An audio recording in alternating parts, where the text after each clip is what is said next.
Happy holidays to everybody. How's everybody doing tonight?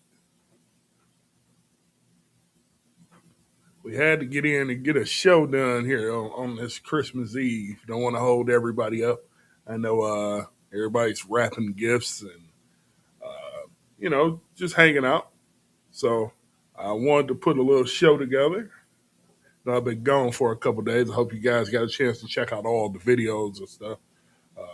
We'll continue to put out videos and things of that nature. But definitely wanted to get in and jump in and put a show together. How's everybody doing?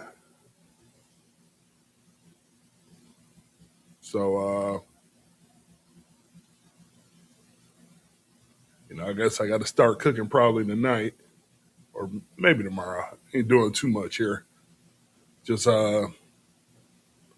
relaxing and enjoying the holiday. Get ready for 2026. 2026 is going to be big uh, for the Dino's channel and some other things that are coming up.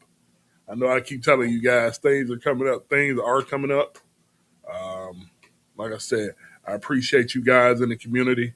We are working to grow this thing brick by brick. We're going to be trying a whole bunch of new stuff. Um, as the off season comes, we'll be talking to a lot of people about a lot of football oriented things. So, hey, just be on the lookout because we got a lot going on. We do. We have a lot going on. Just this is kind of like max and relaxed time for everybody. We down coming down the stretch for the football season and at least the live play games. And we gonna keep moving. So, like I say, like, share, subscribe, tell a friend to tell a friend. It helps grow the community. Talks to the YouTube algorithm. To anybody that's a football fan, whether NFL, college, whatever, we're gonna talk football. So if you're a football fan from all over the world, from Germany to United States, this is the place to be.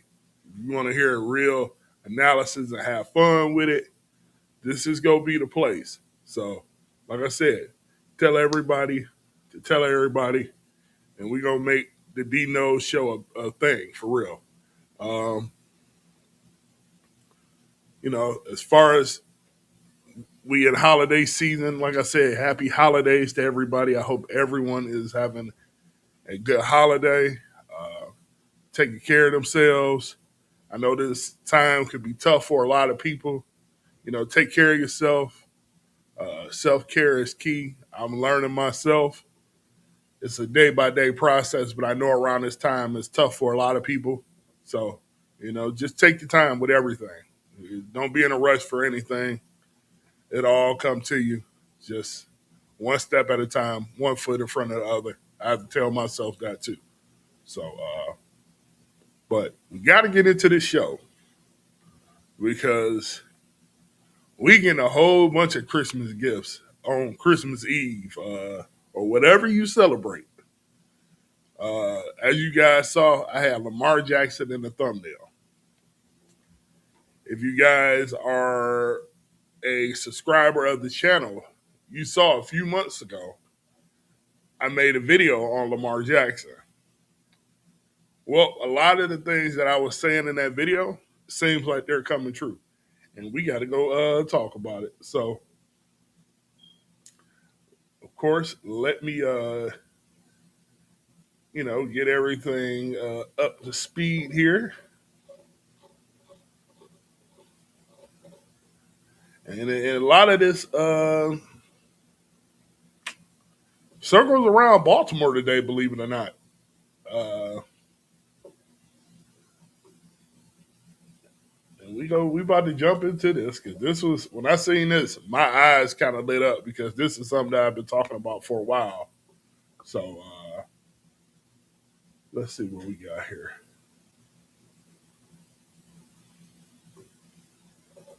All right,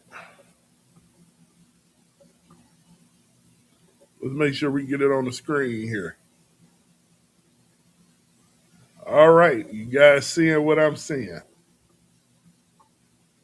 So the Baltimore Sun, uh, one of the columnists, Mike Preston, who has been a longtime journalist for Baltimore. This is why I always go to the local papers. This is why I'm always in touch. If you guys know, I've had reporters on this channel a few times because no one's more boots on the ground than the reporters that see these guys every day. So I always tap in and try to figure out what these guys are talking about and what's going on. This is way before national media or anybody else see it because these guys are in the locker rooms, they're around the facilities, the equipment rooms, yada yada yada. And Mike Preston has been a part of the Baltimore Sun for ions, years. So let's just get into it. So of course we on X and we can read it. The Ravens and quarterback Lamar Jackson are at a crossroads. Columnist Mike Preston writes, is a trade possible? Jackson expected to make $74.5 million in 2026 and 2027, which will make him the highest paid signal caller in the league. But here's a suggestion to Baltimore. Maybe it should call its former Ravens greats like middle linebacker Ray Lewis and safety Rod Woodson, who played 17 years, to speak with Jackson about extending his 8-year career. The injuries have come because he plays quarterback in the NFL, and he's the best dual threat player in the history of the league. He missed 3 games because of a hamstring injury, and then a knee, an ankle, and toe problems. I didn't even know he had toe problems. Forced him to miss a day of practice every week afterward. Now he has a back contusion. So here's the good part right here. Let me click on this.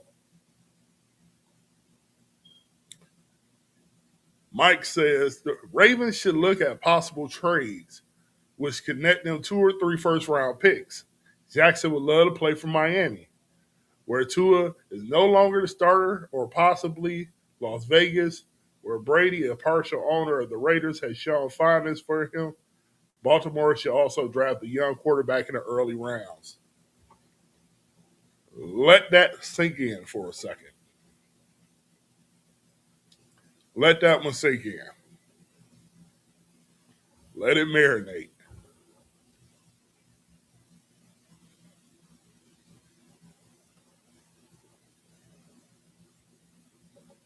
See, this is one that I've been talking about for a while. This is one I've been talking about for a while here. I did a video on this. Let me go check. This had to be in. If it's December now, it had to be maybe October, late September. Then I did a previous before this channel had a wipe on it about Lamar leaving Baltimore. I said this when they had the contract negotiations. And him being that he was his own agent, basically his mom was his agent, that it was going to get personal once it came to the money. And it was. You remember they put Lamar Jackson out there um, for for a bait. They put what they put on him, a franchise, the franchise tenders. If they wanted him, they had to trade like a couple first round picks or uh, stuff like that. That was basically the premise. If you wanted Lamar Jackson at that time, you had to give him 3 first round picks or something like that to Baltimore in order to get him. And of course, nobody bid on it at the time because they could have sent the offer. The opposing team could have sent the offer, and they could have looked at the offer and said, "Okay, we'll just match it and we'll just keep Lamar." So basically, they were just gauging other teams' interest and trying to see what they're willing to put out to try to figure out what Lamar's value was. Well, of course, Lamar got the contract, and you guys heard the numbers. I thought since then their relationship wasn't great. I thought it kind of fractured at that point. I felt like you got this quarterback. Uh, he did so much for the Baltimore Ravens organization. but at the same time, he's not winning the big games. And when it came to contract talks, and they were like, "Hey, you can't get over the hump." You know what I mean? Like he was in that situation where he still. I think I've done it. I did the video on it. They were good, but they have not been great, and they're starting to spend money like a team that's won. Well, those contracts start to add up. They just paid Mark Andrews. You paid Derrick Henry. You brought in Hopkins. You drafted Zay Flowers. They've tried to start spending money the last few years to put the weapons around Lamar Jackson, and it just hasn't worked out. In the midst of that, as elite of an athlete as Lamar is, he gained weight to be able to take more abuse at the quarterback position a couple years ago. He felt like he wasn't fast enough, so he dropped the weight, got his speed back, but now he's hurt. So I think at this point now, when you look at the Ravens, they have a slim to none chance to get into the playoffs. You've done this same song and dance for the last 3 or 4 years. You're not going anywhere. I said they should have traded Lamar Jackson last year. And I think I've talked about this on the show before. Again, with these quarterbacks making the type of money that they're making, he's going to make $75 million in 2026. And then he's going to make the same thing in 2027. But they're not progressing. And see, this is where you have to evaluate as elite of a quarterback as Lamar is. Once those numbers start to reach that high and they take up 25% of your cap, where it hamstrings the rest of your team, and you're not winning, or you're not getting to say a place that the organization feel like you should get to, in my opinion, if I'm a GM, I'm going to be looking to hit the reset button at some point too. If I'm the owner, I'm going to be looking to hit the reset button at some point. Because you are paying this guy, right or wrong, whether he had the weapons, not had the weapons, things didn't go right, or whatever the case may be,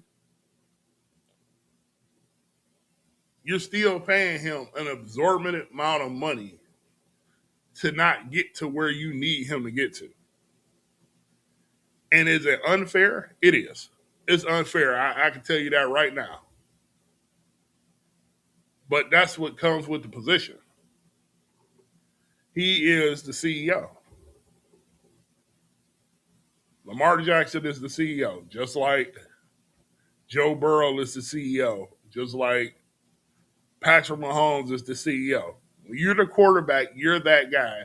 You're pretty much making decisions with the ownership group, the GM, and the head coach. Y'all the four big wigs that's sitting at the table.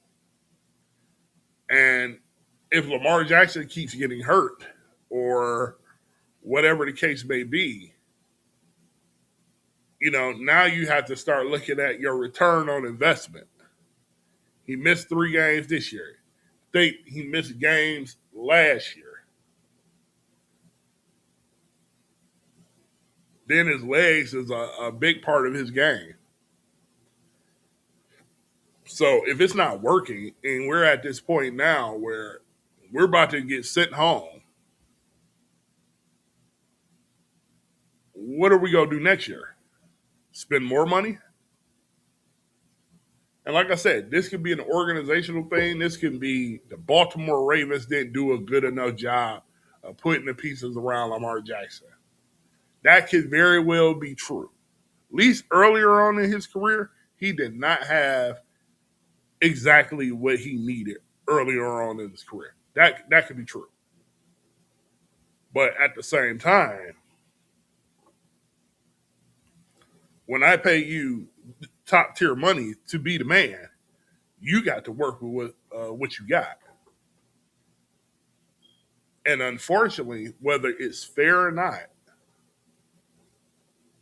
he has not produced. It's just what it is. He has not produced.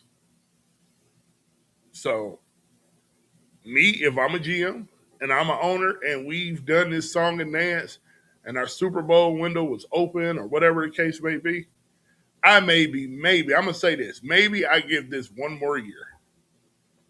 Maybe. But like Mike Preston said, you're going to have your cake and eat it too. A lot of teams do that. That's in that transition phase. You get this one more run, add a couple more pieces. But I'm definitely drafting my future quarterback. I'm definitely drafting my future quarterback. That's for sure. And Mike Preston's right about that. At some point, you need to have a backup plan because one, Lamar can't stay healthy. It's very similar to the situation in Cincinnati. I could basically combine these two. I was going to talk about Joe Burrow in another segment, but what's the point? Let's talk about both of them in this segment. Joe Burrow, the same thing. Joe Burrow, top quarterback, elite quarterback. Him, Lamar, Patrick Mahomes, Josh Allen, then that, big four of quarterbacks that's above everybody else. But when you're getting paid like that, they pay you for results. Joe Burrow the same way. Can't stay healthy. When he's on the field, they're good. Uh, right or wrong, uh, Joe Burrow didn't have an offensive line. He was getting beat up. Okay. Cincinnati Bengals, we know the organization they are. They're kind of frugal. But they did spend on what Joe Burrow wanted. He wanted his two wide receivers, and rightfully so, right? But at the same time, your defense got more holes in it than Swiss cheese, right? So if you go score 40 points or go put up 43 points, but the other team put up 45, it's still an L, right? So now you go look at that Cincinnati situation, and they've only won 5 games this year. So you as an organization have to look at this. I have this elite quarterback.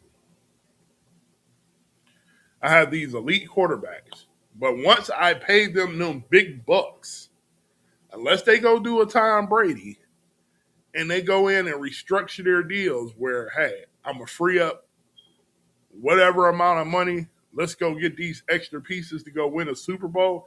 It is almost a detriment to a franchise at this point to have an elite quarterback that don't win them rings early in that first 4 or 5 years.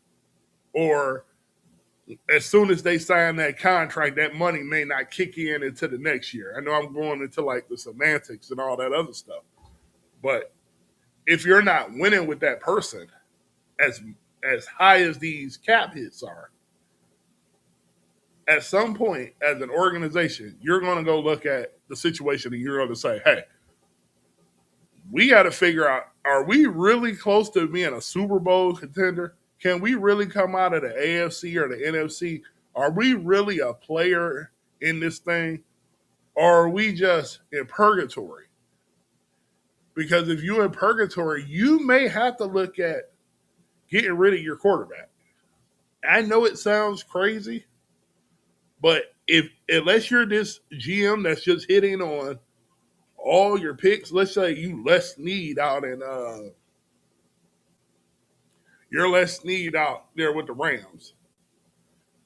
Remember, this guy has just gotten his first round picks back last year, where he drafted Jared Verse.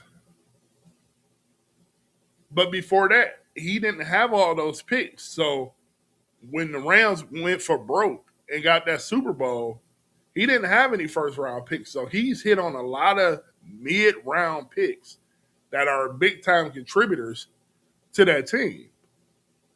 and you got a quarterback in Matthew Stafford that's making about 50 million, 55 million a year. So that situation works. And they're an NFC contender, and they have a perfect chance to dance, in the big game. That's really what it is. They have a chance to do that. And the way that team was built is because the GM, the scouting, all of that stuff, they hit on these picks. But if you're Cincinnati, you're not hitting on these picks at a high clip. But you paid your main guys. And once you pay that quarterback, that is when your scouting department has to be on point, because they have to hit on those guys that you draft that are on the minute contracts for a few years while you got this high priced quarterback. And if you got a high priced quarterback, he probably got high priced weapons around him. So that situation in itself, I think if it's me, like I said, I'm Steve, what's his name? Bisciotti, and the GM over there in Baltimore. We got to really sit down with Lamar Jackson and say, with this team, with very little stuff that we could do in the offseason, because we can't make over a whole team to be that team.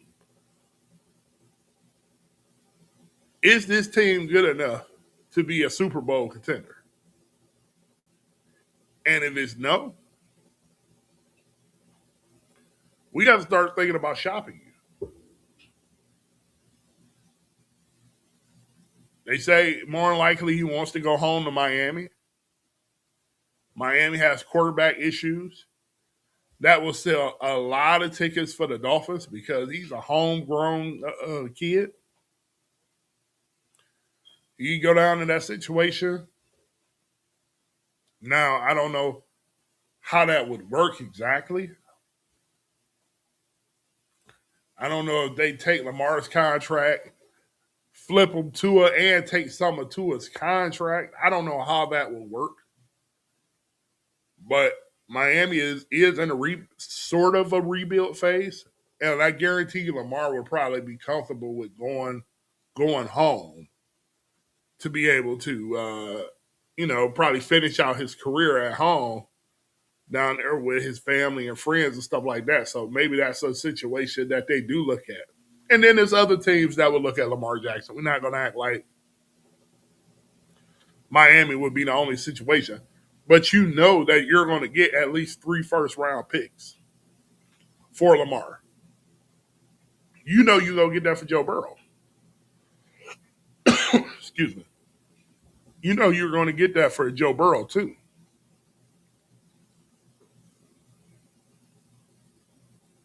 At what point when you pay these quarterbacks, whether they're great Hall of Fame trajectories or not, with the cap being as high as it is, how much time do you give those situations?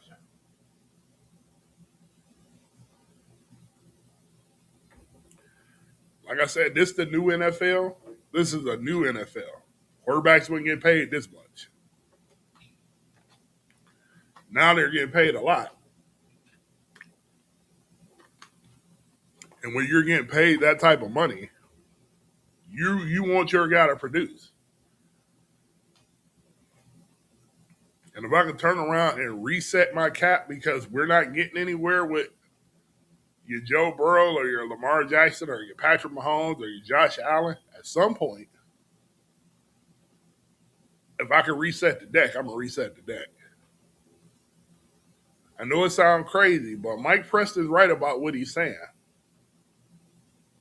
And I know it just seems unfathomable to the world that it's hard to find a franchise quarterback and all these other things. And you're right. It is. I mean, elite. Like these guys are elite. I hear you. But Dak Prescott in Dallas is getting paid $60 million. For all intents and purposes, Dak Prescott had a great year. But Dak Prescott can stop that Cowboys defense from being bad. or whatever little hiccups that they have in Dallas that they usually have, whatever a black cat running across AT&T Stadium, they can never get to where they need to. So now you have Dak Prescott who's making $60 million a year. You got CeeDee Lamb who's down there making $40 million a year. Oh, by the way, George Pickens wants a deal. And he had more receiving yards than CeeDee Lamb. He had more connection with Dak than CeeDee Lamb did. So what do you think Dak Prescott's going to? George Pickens is going to want? That's going to be the same situation you have in Cincinnati. So when you look at that situation in itself, and they're not even going to the playoffs this year, you don't say, well, we traded for we traded for George Pickens, we gave him a third round pick, he produced. Now we're going to turn around and give him $40 million, and it did not result in us even getting to the playoffs. We are mathematically out of the playoffs, but we had a great offense. And then if I got to pay you $40 million, then that means I better hit on 2026 draft, and these guys are plug and play immediately to come help that defense. By the way, Kenny Clark makes a nice salary. Quentin Williams got the highest salary as a D tackle. Uh, you got to try to figure out Trevon Diggs. I think they just paid Deron Bland. So you've paid a lot of these guys already. And you're still at, what, 6 games, 7 games? You're still not going to the playoffs. And that's what I'm saying. These GMs, this is a whole new thing that GMs have to look at now. So when you see the Lamar Jackson situation, and I know everybody's like, there's no way this thing will happen. Yeah, it can. Yeah, it can. It can definitely happen. Because if they're not winning and he's getting hurt, he's getting older, believe it or not. Lamar has got to be, 30 now? Those hamstring injuries are going to keep happening. They're going to happen at some point where he may have to sit a game or two. But what if that game or two cost you a playoff spot? And you pay your quarterback $74, $75 million? Telling you, I would not want to be in that position. Or Joe Burrow, bad plantar fasciitis or his knees or whatever. And that could have been a function of a bad offensive line or whatever. But now that the offensive line is halfway decent in Cincinnati, they don't even have a defense. Got rid of Lou Amaruno, brought in Al Golden, still looks the same. They ain't going to the playoffs either. But they got a $300 million quarterback, though. So that's the thing. Even the great Patrick Mahomes, who won, now he ain't won titles. He good as gold. He don't never have to go anywhere else. Kansas City Chiefs owe him a a debt of gratitude. He don't have to go anywhere. He literally can pull my boy from the Temptations. I made y'all's asses. He can pull that. He can do that because he literally got them 3 titles. But unless he says we can't get this figured out, he comes off the ACL injury, Patrick Mahomes. He said we ain't going nowhere fast. But I don't think they spent the money that Baltimore and Cincinnati have spent. But like I said, when you're a quarterback and you taking up 25% of the cap, that's gonna be serious business. Like I said, this is uncharted territory. Look at Deshaun Watson in Cleveland. Cleveland is finally starting to get rid of that albatross of a contract. Next year they can play around with it. But he'll probably still be on the roster. Yeah, matter of fact, he will still be on the roster. So, you got to hit on these quarterbacks. Whether statistically they're great, they have to be able to make deep runs where it's worth the salary.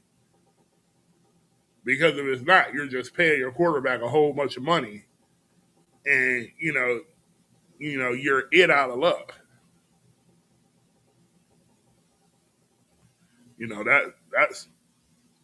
That's serious business that they got going on. It really is serious business. So this quarterback landscape, this is real.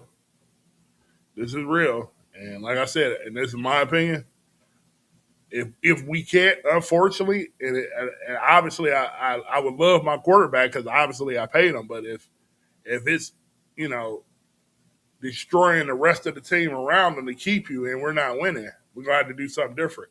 My solution would be is either you're going to get that quarterback that is on his way up, you got him in those rookie years or whatever, he's doing this thing, you can load up then, see if you can go for the gusto.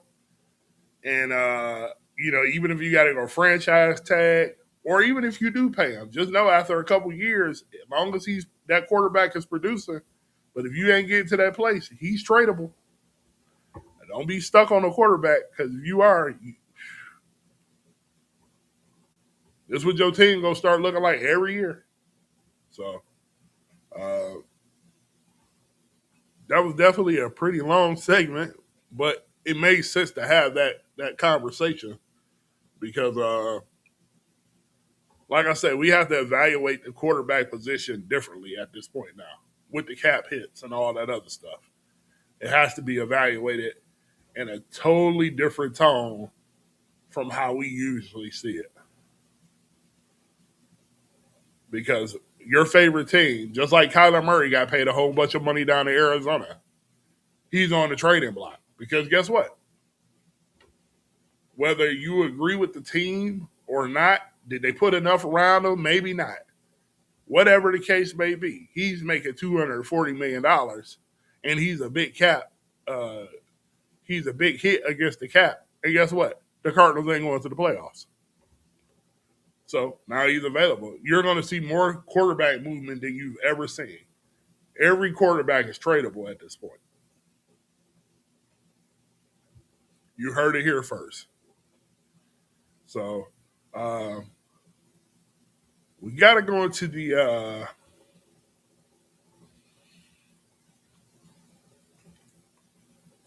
we got to go into our next segment, and we got to talk about our guy Marcus Freeman. He is getting more looks, which why would that surprise anybody? Uh, let's pull him up real quick. This article is from Bleacher Report. Let's go. Let's read it real quick. So, one of the best reporters in the business says that the Titans and the mystery team, amidst the Giants being interested in Marcus Freeman, this is about to become a hot coaching race for Marcus Freeman. So we talked about this about a week or so ago with Marcus Freeman. Once uh, Notre Dame got kicked out, weren't able to be in the playoffs. Me personally, due to the whatever the politics is, them not being with a conference, I knew that was the writing on the wall for Marcus Freeman. In teams were already looking at him, all this other stuff. Um, I said if he would have got into the playoffs, he wouldn't have had to go be in a rush to go move up to the NFL. But now that he's been in that Notre Dame program, he's not going to take another college job when he has all these NFL job opportunities. So I about said that he was about ready to go anyway after the Notre Dame screw job. That's what I'm gonna call it. But As a Bleacher Report put up the article, basically this is from Jeremy Fowler talked about the Giants being interested in Marcus Freeman. But Diana Rossini, she's Johnny on the spot as usual, of the Athletic, reported on December 18th that Freeman was on the Giants list of prospective candidates. Fowler followed up that Wednesday to say that the Tennessee Titans have done some research too. So they said, and so have a few other teams that will either have an opening or potentially could have one, he wrote. No teams have officially requested to speak with Freeman as of the last time I've checked. But if Freeman wants to at least explore the possibility of the NFL via conversations with a team, he will have the opportunities to do that. Freeman will take the next few weeks to make that decision. Like I said, once he got screwed over with what he's done with the Notre Dame program and him not being able to get into the playoff game, basically because he's not aligned with a conference, I said that was his last day in Notre Dame. So me personally, he's going to take this situation serious. And let's continue reading. Freeman has had a 43-12 record in 4+ seasons as the head coach of Notre Dame. He led the Fighting Irish for the final game in 2021. He said he led the Fighting Irish for their final game in 2021 after Brian Kelly left for the LSU job. And then he took over full time, which we know about Brian Kelly. The 39-year-old didn't log a single appearance in the NFL. The Chicago Bears drafted him in the 5th round in the 2009 draft. He retired in 2010 after a routine physical led to the discovery of a heart condition. Yeah, he was good in Ohio State. I thought he was going to actually be a star in Ohio State. I didn't even remember this, that he had a condition. I didn't even know that. That's new to me. Wow. A lot of these guys, they work so hard. These guys have played since, you know, Pee Wee football. Their whole life was dedicated to playing football. And to get so far and to be as good as he was, to go to Ohio State University, one of the elite storied universities, and to get all the way to the NFL to finally get his crack at the big times, for him to come up and have a heart condition. That's crazy. And to parlay that into being a head coach, that's an unbelievable story in itself. That's something that we definitely going to have to look into. Wow. Um, of course, he did coach in the pros. He started as a graduate assistant at Ohio State, his alma mater. Then he got hired as the defensive coordinator. So we get all of that, okay? So I can see, in my opinion, the Titans situation makes the most sense. I think Marcus Freeman has that, because correct me if I'm wrong, I think he was a captain at Ohio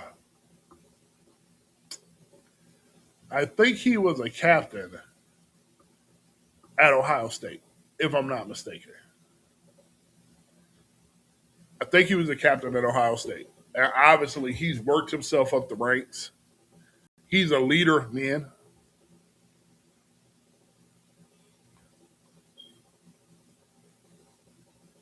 I would look at the Tennessee job. Of course, maybe the Browns coming and we don't know what they're going to do with Kevin Stefanski. Uh, no disrespect to Kevin, but he's not a leader of men. I've been saying that for about 4 years, even when he's winning coach of the years and all that other stuff. Uh, he's just not a leader of men. Marcus Freeman is that guy. He's a young guy, so he's adaptable. I think he will transition well into the NFL like a D'Amico Ryans. as a head coach. With Cam Ward having that alpha personality that he has and that leadership mentality that Cam Ward has, all he needs is somebody that has that same leadership mentality and that can be a mentor to him and they can grow together. Now, the only thing I have an issue with is the Tennessee Titans ownership group. They're a weird bunch. They're a weird bunch. That's about the best way I can put it. If you get them, don't screw this up. But the Giants' job, you got to look at Tennessee. You got to look at Cleveland. You might have to look at Baltimore too. A lot of people calling for Jim Harbaugh's head. They start to feel like he has the Mike Tomlin effect too. Been there for 19, 20 years, haven't won anything, or whatever the case may be. Now, I think they have gotten to an AFC championship. They just can't beat Patrick Mahomes. But this would have been the year if they would have got in. They wouldn't have had to deal with Patrick Mahomes. We never know what would have happened. But, they're tired of Harbaugh and Baltimore.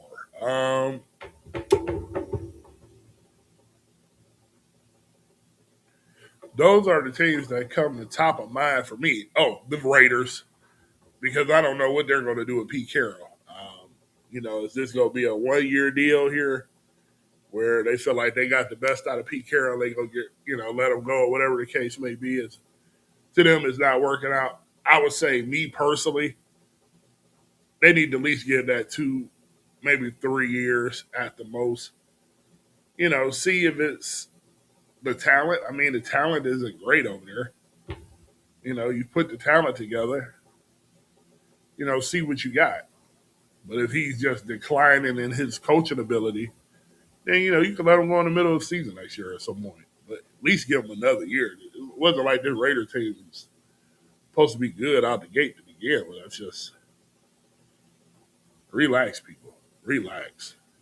So yeah, salute to Marcus Freeman. Like I said, I'm a big fan of what he has going on, the way he's built Notre Dame. Notre Dame is already a program where it's very strict on how they move. The GPA has to be high outside of the athletics, to even qualify to even go there. So uh, we'll see what happens. We'll see what happens. But that is the rumor that's going around, and I wouldn't be surprised if he takes an NFL job. That's for sure. So let's go into our next topic, uh, and this is quick. We gonna be having some NFL relocations going on. It looks like the Kansas City Chiefs are moving to Kansas, and the Chicago Bears are moving to Indiana. It looks like the Chicago Bears in Indiana, the Indiana Bears. You can't make this up. This is this is interesting to say the least. Let's. I think I got the post in here somewhere. Let me pull it up here.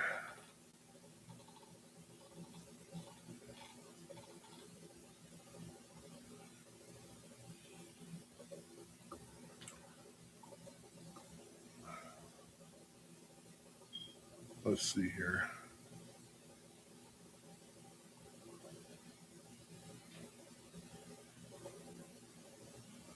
So we got Joe Pompliano up. You want to know about all the business of sports? He's the guy to look at. Let's make me smaller. All right. So I ain't gonna bore y'all. That's why I said we'll bring up Joe because he can give you a quick breakdown for layman's terms. Everybody else don't want to hear all of this stuff, but um, basically, there's no sports in Kansas. This is what he's saying, basically in a nutshell. Outside of the Kansas Jayhawks, which is a college, college town, there's no major league sports teams. So, basically Kansas said, we'll give you a house, a home, a place to stay, and you can keep the money. Kansas is essentially giving the Chiefs $3 billion in stadium funding, plus mixed use development funding and tax incentives. You're virtually getting nothing in return. So, um, the state of Kansas is basically just funding the whole thing. The Chiefs will get to keep 100% of the revenue from all stadium activities, including ticket sales, concessions, sponsorships, naming rights deals, personal seat licenses, and more. That applies to NFL games and all other events, concerts, basketball games, etc.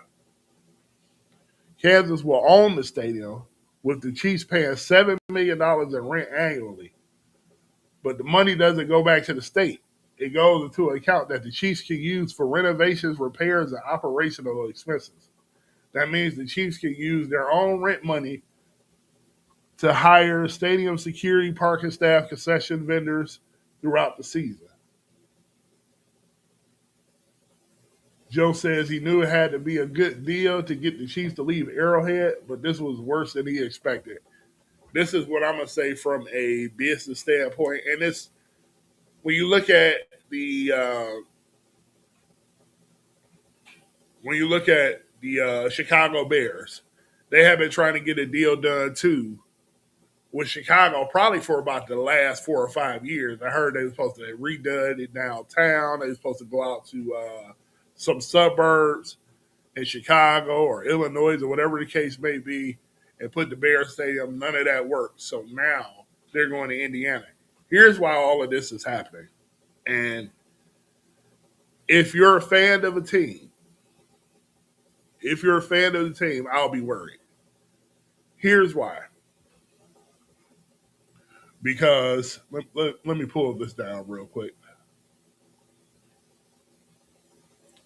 Here's why I would be worried about something like that.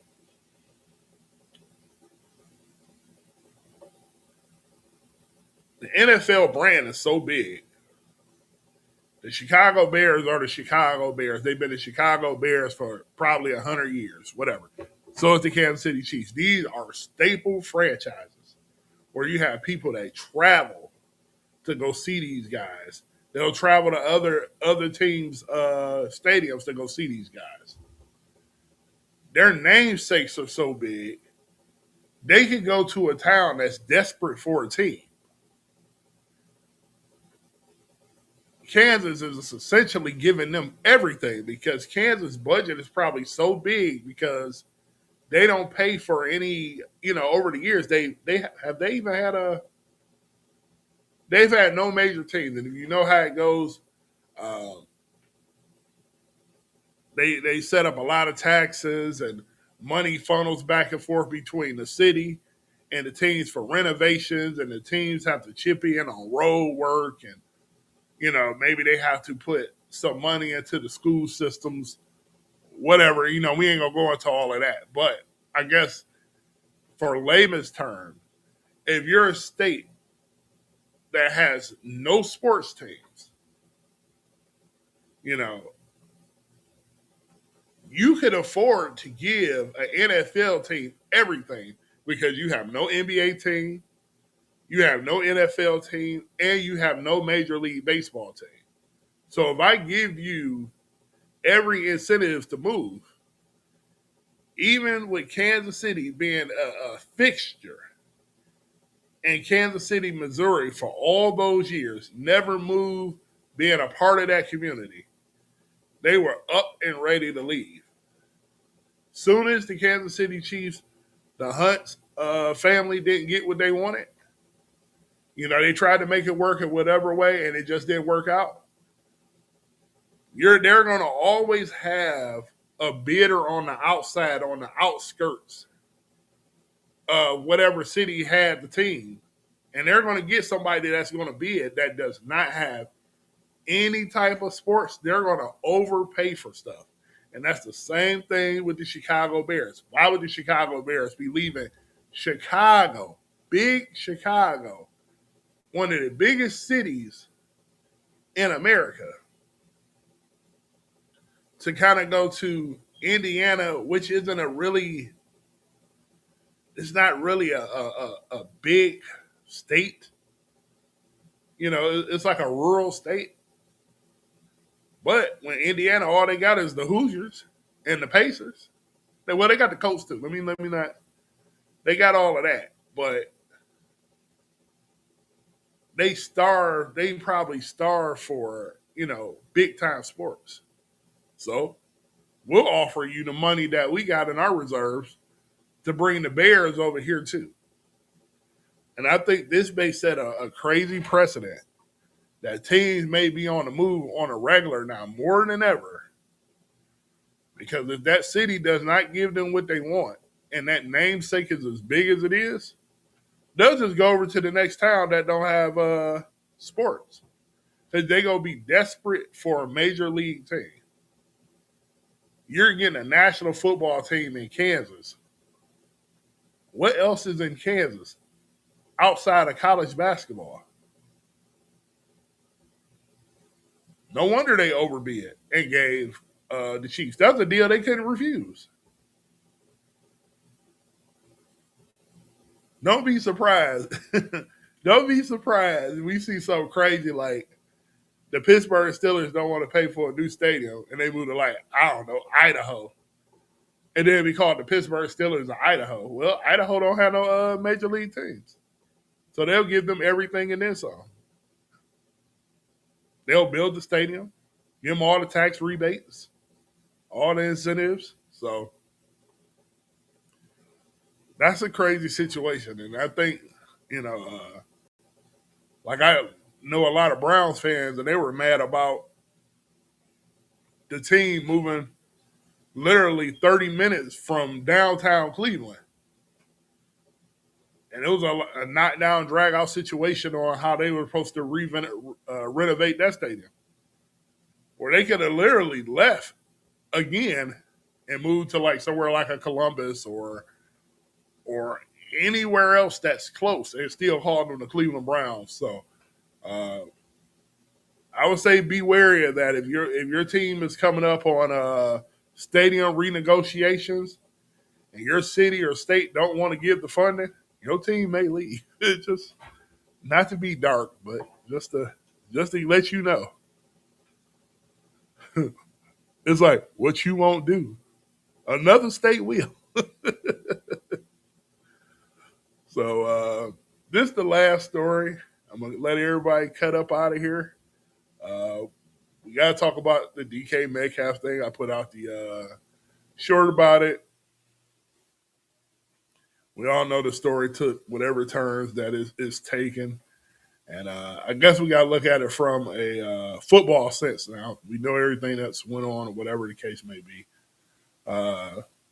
Now this guy is trying to do a big press conference Friday, which is weird, but whatever. Um, how does this affect the Pittsburgh Steelers going forward for these next two games? Well, I'm going to say it doesn't really affect them a lot. Here's why. DK Metcalf has been solid. Um, Probably a down year for his standards. Hasn't been that great of a year. He's starting to kind of get his legs under him and get rolling. Of course, he's going to command double teams and brackets over him and everything else. But I just don't think that his impact has been that great. Aaron Rodgers has his guy, Marquez Valdez Scantling. He has Adam Thielen. I think Roman Wilson will come up and play for the Steelers Sunday, and he's playing against a Browns team which their defense look like it's run out of gas at this point. They can't stop the run. Um, Myles Garrett at this point now he's trying to get his sack record, and in my opinion, that has stifled that defense some because they're so pressed on trying to get him that sack record that, they lose a gap integrity and all these other things.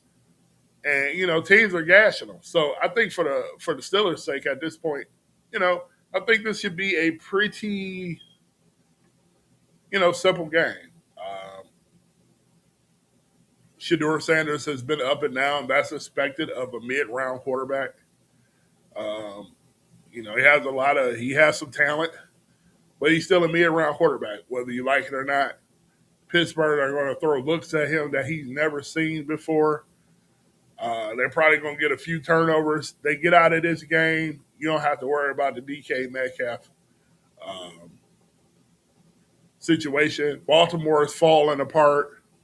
They're like 2 games behind at this point. I mean, do they even win Sunday? I don't know who they are, what their identity is. So I think Pittsburgh, for the most part, has it wrapped in the bag. Do I feel like DK Metcalf should have got 2 games for this? No. If anything, if you just want to set an example for him going over there, give him 1 game, but to give him 2, based on what he's alleged and this fan, and you already having a rapport with this fan. He's already talked to Seattle security about this fan in particular. I would have just split the baby and let that be a 1 game, fine him and keep it going. But do I think it'll affect the Pittsburgh Steelers for these next 2 games? No. You can let DK Metcalf get healthy. More than likely, they win the Browns game, whether they win it by the skin of their teeth or they blow them out. They're going to more than likely beat the Browns. I'm about 99% sure that they'll beat them. They beat them. They win the division. DK Metcalf would have sat week 17 or 18 anyway. It'll be fine. I think it'll be fine. I don't think it's really a big deal. Plus, that gives Aaron Rodgers some more time to work with MVS and Adam Thielen and get those guys a little more involved. See what they got. See if Pittsburgh can actually go on a run. They actually look like a team that can actually, I don't know, be decent. Get their heads out their butts. This is typical Mike Tomlin when now his job on the line and people talking about him. Now all of a sudden you want to make adjustments. Let's see if you can actually do that consistently and actually see if you can make some type of run here. So we'll see what the Steelers do. But do I think DK Metcalf should have got 2 games? No. But, the NFL going to try to set a precedent, and it is what it is. But I think the Pittsburgh Steelers will be fine. I don't think it's going to be a real fallout from it. Mike Tomlin got a coach. Make adjustments. You got to worry about the components and the schematics. So, we'll see what happens with the Steelers. But, DK Metcalf, again, I don't think he should have got fined. I think it should have just been, a game or a big fine and call it a day. It's nothing that serious. It ain't like he knocked the dude out or nothing crazy like that. Get tough. So, so that's all I got for tonight. I wanted to make it a quick show. We are at the 58-minute mark. Again, I appreciate you guys, whoever's listening to the show. I appreciate you guys. We are, I say it all the time, we building brick by brick. Tell a friend to tell a friend. Have a great holiday. Don't eat too much. Don't drink too much. Be safe. I know everybody loves to party at Christmas time. If you somebody who likes to, have some libations and all that other stuff, make sure you get your Uber or whatever car lift service. No drinking and driving. We don't need none of that out here. Not only think about yourself, but think about everybody else around you. So if I don't hear from you guys, Merry Christmas. We'll try to put out a couple videos through this weekend. I'll figure out a day I'll go live again because there's so many games coming on between tomorrow and Friday and Saturday and Sunday. It's just a lot. So we'll figure out a day to come on. But you guys can let me know in the comments. you have a day that you want me to come on. If not, I'll figure it out and I'll let you guys know when I come on. And I hope to hear from you guys again. Happy holidays um, from my family to your family, and we will do this again soon. So, to everybody, peace.